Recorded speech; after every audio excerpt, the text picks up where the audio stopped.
Hello, everyone. Today is day 20 of our 30-day watercolor flower series, and today we are painting orchids.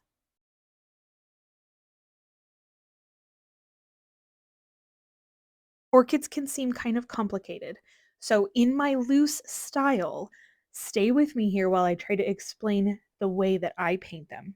So we do that classic long curvy stem that orchids have. And then to paint the orchid itself, we're going to kind of paint this weird face. It's kind of got some eyes and a half circle mouth. And then I think about painting butterfly wings around it. So all of this will translate a lot better when we're painting in watercolor, but this is how I visualize it because orchids can, if you look at a reference picture, they can feel really intimidating because they're kind of a complicated flower, especially to paint.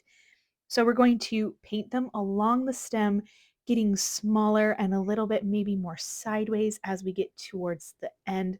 We're going to make sure to add some little buds here and there.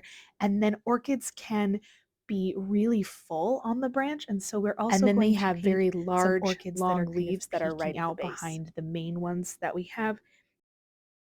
When we're painting with watercolor for the orchids, we are going to start with that weird face for the center of the orchid. So I'm picking up some of my bright opera pink, and I wanted a pretty heavy concentration of pigment and less water. So you'll see me tapping my brush onto the paper towel to remove some of that water, but I want it to be able to flow into the petals as well.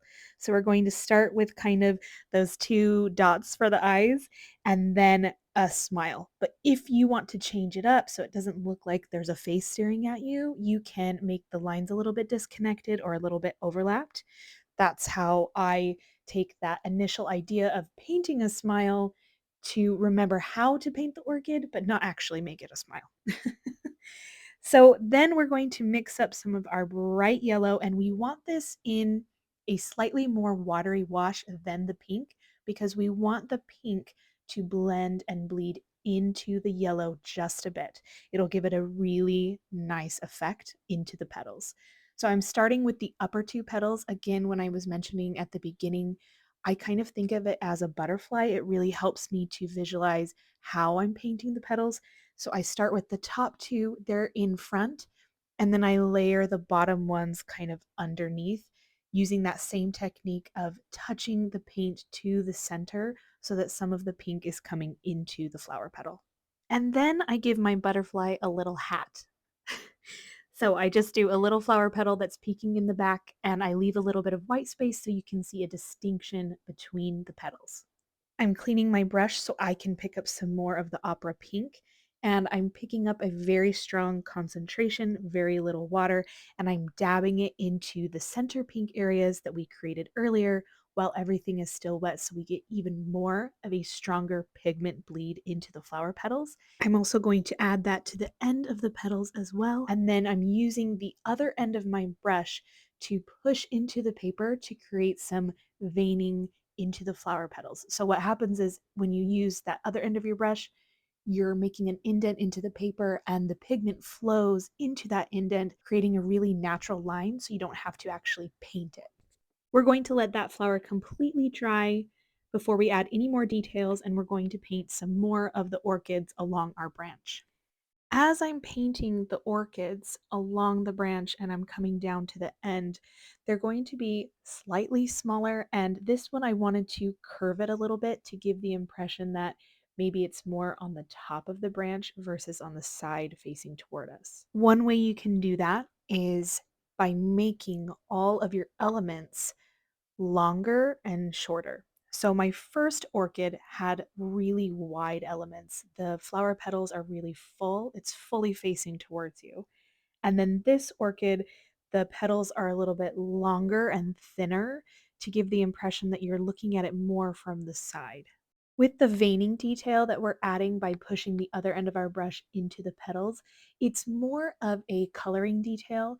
So you don't have to feel like you have to fit three into each petal. This flower that's more turned and has narrower petals, I did mostly two lines in each petal because you don't want to overwhelm it with that line detail. It's just supposed to be like an added effect because if you look at pictures of these orchids, they can be so many different textures and patterns. So it's just another way to add interest to the flower. This orchid here is smaller and is facing away from us more.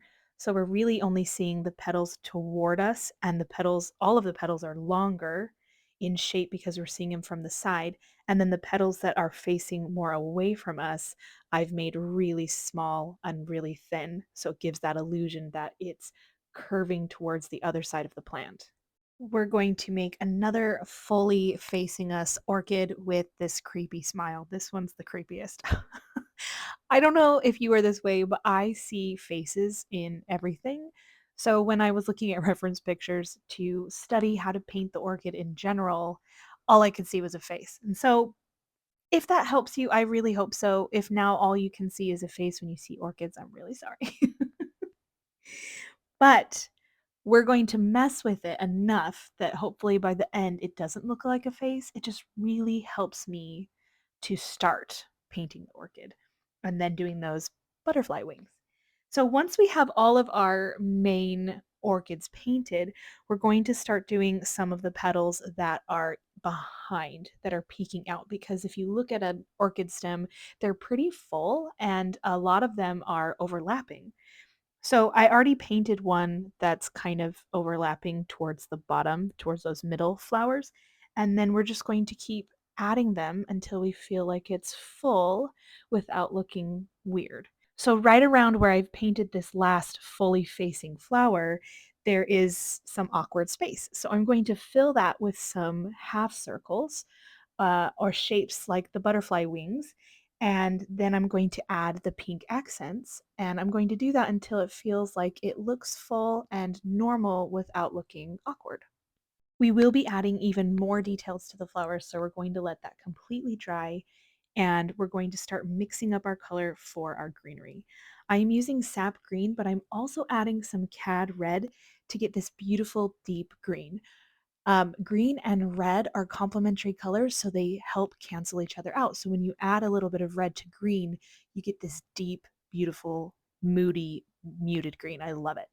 So we're going to start by bringing our stem up into our orchids. Remember that the stem is curving underneath the orchids, so we're just going to peek some of that greenery between the orchids without it being fully present in the middle section. And then we're going to bring it out at the end and do a couple of orchid buds. So just a few buds to give us the idea that there are more orchids getting ready to bloom. The leaves of an orchid are really large and wide, and they're also found at the base of the orchid.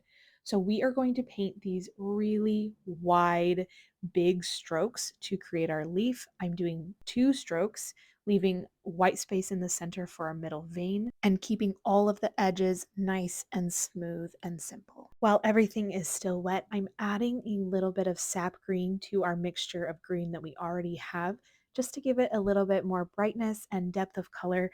And I'm adding that in to the leaf while it's still wet so we can get a nice blooming difference in color, add some contrast and depth. And then I also added a little bit of that to the stem. There are these little bits of grassy vine type stuff on the bottom of an orchid, so I'm having little shoots of that coming out by the leaves and also a little bit of texture on the stem to give an illusion of that present.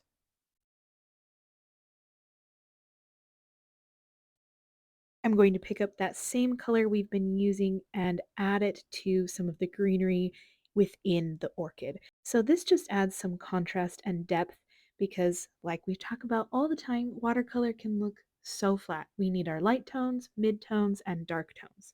So if we let everything dry, we can add in some of those darker lines for some of those darker tones so that we have more contrast and interest and depth in all of our paintings. We are going to now add the detail to our orchid for the centers because we need a darker contrasting color to make that bright pink pop. So I'm mixing some opera rose pink, some ultramarine blue, and some green got mixed in there, but it makes for a really deep reddish purple color that's almost black, but because it's more pinky purple, it works. It's beautiful. So we're going to kind of dab in that face structure again without it looking like a face. We want to kind of mix it up so it doesn't quite look like a face. But we're going to make sure we have some of that detail really dark at the very center. While that dries, we're going to mix up some yellow and orange to get a slightly darker yellow color, brighter yellow color, because we need to distinguish the petals that are behind our main orchid flowers. So they're all too much the same color. We need to kind of give them a darker feel so that it looks like they're shadowed a little bit behind our main petals. So we can do that with the little hat that's on top of our butterfly. And we can do that with the petals that are peeking out, those little half circles we've created. And then I just dab my brush onto the paper towel and I use the damp brush to kind of smooth out those lines so they're not quite as harsh. We are going to pick up more of that dark purpley pink color that we used for the centers and add a freckle detail. So it's kind of like the little spots that we painted on our foxglove. It's the same kind of feeling that is on these orchids. I have it pretty highly concentrated so that it's dark enough to show up and stand out. I'm also using the very tippy tip of my brush and very light pressure to create this freckle detail. I'm trying to make it really random. Some of the freckles are going to blend together, and we definitely want some that are far apart so that we can see the distinction and the purpose of it, that it's a decoration detail. We don't want it to all blend together.